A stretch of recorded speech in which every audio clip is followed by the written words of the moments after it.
Happy New Year! How can you review your OpenStreetMap edits, contributions, and look at what you've done in the last year or whatever period you're interested in? Well, I'm going to take a look at my year of mapping, and you can see the tools I use, and I'll explain through that.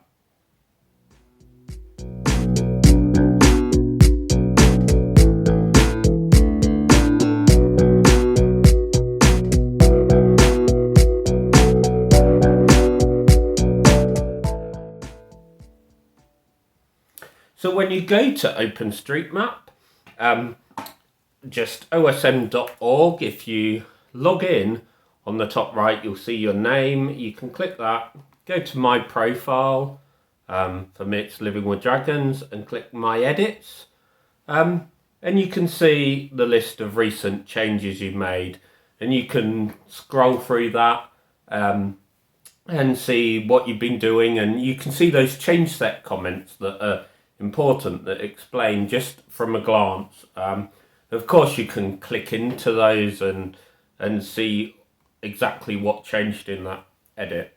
But that's a lot of time consuming to get an overview and to look at a period such as a year. But the data's available there. In the same way the raw data of the map is there. Who edited it and what they did is also available. So clever people can use tools to kind of review that, look at that. And Pascal Nice is one person that does this amazingly and makes the tool available for us. His main one, and perhaps my favourite one, the landing page for a lot of OpenStreetMap statistics on users, is how did you contribute? So there's the address that you can see there, and you put in a username. I put in mine, Living with Dragons, and I can see these stats. There's a lot at the top, kind of overall stats. I'm actually going to start by scrolling right close to the bottom, and I've got this stat here, which is my mapping days per year. So you can see with this account, I've been editing OpenStreetMap since 2007. There's a few years where I did quite a lot. That's when I was a student, so I had a bit more time, and I was exploring Durham for the first time, literally putting it on the map. It sloped off as I graduated and had work to focus on, and other things. But you really see 2020, I think I just valued getting outside and exploring places or walking where I'd already been. There were times when I couldn't go too far from home, so I didn't do as much mapping, and I made a focus in 2021 to kind of try and get that up again.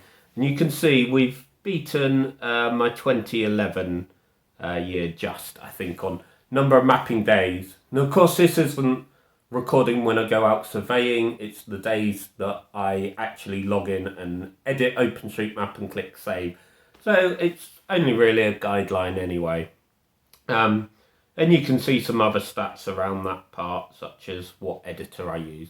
All gets quite interesting. The one page that I've been looking at every now and then over the year, the one section of this page, is the chart, this green chart of mapping days, mapping days over the year. Again, this is about the edits because that's the data that's seen. So the darker colour means I did more change sets, that's more clicking save. Even if I just did one on a day, that could be a lot of changes. They kind of relate to a place I've been, so if I'm editing lots of notes, then I might do them as separate sections, separate areas. And this you can really see at the beginning of 2021, last year. It was very full. I was editing every day. Now I wanted to drill this into this bit further. You can maybe work out by the time this video goes online, it's actually is the new year. I'm recording this just at the end of December, and looking at these charts. So there's a bit of delay to me making videos. Also, this is a thing that's interested me. When I go out surveying, I then had to come back. Normally I'm tired from a walk, or it's the end of the day, or I've got other things on. I don't edit straight away. Now I think if you've observed and taken notes with pen and paper or photos, you should try and edit OpenStreetMap within a week, or about a week. I always say that. I'm not sure how true that is, and one thing I do when I save my change set is I add a tag in there. Like adding the map data, you can add tags, and you might have seen me. I often put the survey date. So this doesn't get used anywhere. It's not even used in this site. But I've done that for a number of years, and I've never really looked at it. So I took this image from Pascal Nice's site, How Did You Contribute? And I went through my change sets of the last year and actually looked at those that had a survey date. So this is, you see the chart here. I've just used image editing and done this manually. Took longer than I thought. I should have automated it. But here we have lines that go backwards, kind of trying to fade them out, back to the date of the survey date. And that brings a lot of interest. Yeah, I don't know if it's quite what I expected. So let me just look at this on my own screen. So you see that first block in February, most days I was editing OpenStreetMap. What that actually achieved, what that was focused on when I looked at those change sets, looking at the OpenStreetMap website, is that was one of the UK quarterly projects. It was the allotments and green spaces. I think so. I was focusing on that, did a lot, kept doing it using things like map roulette to find the missing ones. And I obviously really grasped that and found it interesting. Some days even did several kind of sessions or areas. But before that, you can see there were 3 days where I was actually editing stuff I surveyed in the last year. So yeah, I kept going. There's a bit of a gap. I also actually added more information to this. So if I look there, the red outlines are when I published a video to YouTube. Now this isn't, I don't know if you count this as mapping, not everyone does this, but that's something I focus on this year, is sharing what I'm doing, because that motivates me to edit OpenStreetMap a bit. So you see after that block of doing the quarterly projects, there were a few videos there. There was a bit of mapping in April, and that allowed me to publish another couple of videos. So sometimes I'd get that editing done to kind of do the mapping. Not really sure what happened in the summer, but July I came back. I think I made a video about a humanitarian mapping, so there wasn't surveying done by me, so there weren't dates. But I did do some things that I had surveyed in the summer or a bit earlier on, and got back on that and got back making videos. You can see in the kind of end of August, that's when I went to Scotland for this week's holiday. Not a mapping holiday, but I like mapping, so when I go on holiday I map places. And that there was loads of surveying there. Every day I was taking photos. Sometimes I'd spend an hour or two or 10 minutes specifically mapping. And yeah, I didn't even fit in the day there. It shows that lots of things fun, but gotta remember to set that time aside. But I did do that, and you can see the 2 weeks kind of around September, October, where I was kind of trying to get through all those, edit them so the map was updated and I could finish off the videos I made. And there they went there, a bit the same in November, and you can see this. So it's kind of, I've been mapping and making videos kind of in sync with each other. And yeah, that's a bit interesting. I think December it maybe closed down to actually sort of 2 weeks between surveying and editing. So maybe I'm getting better at that. We'll see. One thing that helps is me making notes of on my whiteboard by my desk, making a note of, oh, I've gone surveying that, and then trying to tick those off to map them.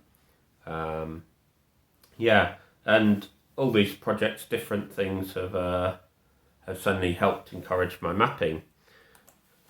And yeah, we can go back to the Pascal Nice page and see what else of interest is there. You can see what things are mapped, but I think they kind of turn up the general things. Lots of buildings, and this is over the 14 years I've been editing OpenStreetMap, so it kind of all blurs into what's more common. Well, there's lots of roads and lots of buildings and addresses, so they are my most common tags that I map as it happens. Yeah, and leisure is obviously something that I make use of while I'm outside and like to map the parks. So I mapped a lot of those. Quite a lot of emergency tags, I've been talking about doing the life rings and stuff. But this is essentially it. You can see I map a lot in Durham. And I've mapped in a lot of countries. But yeah, that's one way to look at your OpenStreetMap stats. Yeah, one thing that I'm interested in that I always forget where it is the OpenStreetMap notes. I talk a lot about these because I do like them. You can go on openstreetmap.org and you don't even need an account, but it's helpful to add a note that's something wrong. And I use these a lot, also from my phone using the OSM and app. Sometimes when I'm surveying, I'll add a note going, oh, I need to, I'm not sure of this, it needs checking. When I'm editing, if I realise I forgot to take a photograph or something, or the photograph's blurry, I'll leave a note. And I like them, they're great. I do close some, but I think I've got into a habit of opening a lot of OpenStreetMap notes and not closing them, or not focusing so much on closing them, especially if I've not got the kind of the GPX trace. I kind of forget that I actually added them, and that's something I'd like to focus on this year going forward, is closing more OpenStreetMap notes. So I might do a more detailed video on that soon. Yeah, hopefully it'll be of interest to you. If you've done your own review, or if you take a look at this page and see what sort of things you get from it, let me know. Add your own video or do a blog post. It'll be interesting to see how other people review what their involvement's like, and if it's as good as they want or if they want to do better. I think I'm moderately pleased. OSM notes are the focus for the coming year.